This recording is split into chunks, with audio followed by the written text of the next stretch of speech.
Ladies and gentlemen, I cannot believe what we are witnessing as we see the Celtics fall in tonight's contest to the Sacramento Kings in a performance where they absolutely were in it to the end. But in the fourth quarter, there, just the Kings came out too dominant for the Celtics to be able to bounce back and really hold on to this. And it's looking like there could be some major concerns with this roster when we are dissecting it at this point. So we're going to be diving in and looking at those possible issues and if this could be a long-term issue for this Celtics team leading for the championship, or is it just a short roadblock? We'll be diving into all of that and more on this episode of Celtics Digest. Like I said, I'm Bruce Velez, and you guys have been absolutely fantastic showing your love and support over on the channel, which has been super appreciative. So if you do enjoy the content, make sure to hit that like, hit the subscribe button, and let us know your thoughts on tonight's loss. But without further ado, let's dive into the content. Make sure to grab a snack. And I think this is kind of everybody's realistic response to the finale of this contest versus the Kings is you got to be kidding me, ladies and gentlemen, because this was absolutely ridiculous. As we saw the Boston Celtics take on a Sacramento Kings team without arguably their best player in De'Aaron Fox, where we thought as Celtics fans this would be a little bit of an easier contest, but no, it was not. As we see the Celtics fall short in their welcome back to the TD Garden, 114-97, and they were actually able to hold this Sacramento Kings team to a pretty solid rate as well. But as we see with the Celtics on that Western Conference road trip, the three-point struggles are still affecting this team. As we see, they have not been shooting the greatest from three-point percentage, and it's really, really limited their expansive in their offensive. Some players have recently gone cold going into the new season. If we want to dive in and look at the stats here, we can see obviously Jayson Tatum did not have a great game tonight, had a lot of turnovers for this Celtics team, and that was the main story with Jayson Tatum tonight. Not commanding the ball, only 13 shots compared to Porziņģis and Brown, who took a little bit more, where Porziņģis and Brown were those main focal points for this offensive team. Brown was really the only one to really start to get going in that fourth quarter for the Celtics when they let up a 21-7 run to start it off after being tied entering the fourth, and that was ultimately truly the demise with this team. Derrick White unfortunately just could not find the basket tonight. Same thing for Jrue Holiday offensively. Porziņģis was someone they were going into action and playing through, and I do like that they are trying to ramp up Kristaps Porziņģis, get him kind of comfortable in this offense. But unfortunately, with doing that tonight, it did limit a little bit of the spacing, the passing with this Celtics team, as he was just going up from pump fakes, going up underneath the basket, and it really eliminated the ball movement that could be created with this Celtics squad. And off the bench tonight, no one really necessarily realistically made an impact offensively. We saw Peyton Pritchard, who's been kind of cold over the last couple of games, still struggle in this one. 1 for 7 from three-point range. Sam Hauser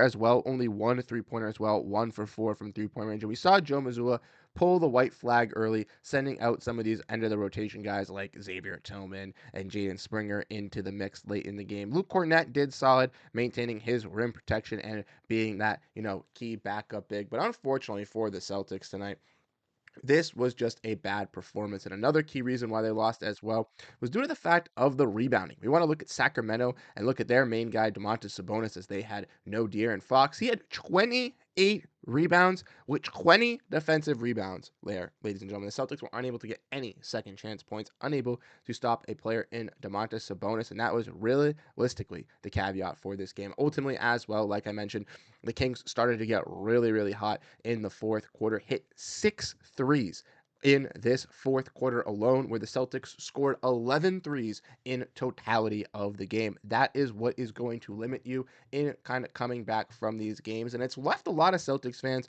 really questioning a lot of things with this team. As we obviously have seen in the month of December, the Celtics have kind of gone into a little bit of a streaky slope, but finished off the year on a good standout point, beating the Toronto Raptors by a blowout win. And fans thought going into the new year, starting off that Western Conference road trip, 2 games back-to-back, beating the Timberwolves and the Rockets, we would start looking solid. But with 3 games under our belt since then, taking on the Thunder, taking on the Nuggets, and now taking on the Sacramento Kings. The Celtics have fallen in 2 of those 3 contests and have struggled from shooting from three-point range in all 3 of them. And it's looking like it could possibly be a bigger issue for this Celtics team if they don't realistically figure that out. So let me know what you guys think down below in the comment section. But let's dive into this and how do they fix this? Because like I mentioned, there could be some problems generally spewing with this Celtics team. And one of those would be the lack of three-point shooting and scoring from this bench unit. Like I mentioned,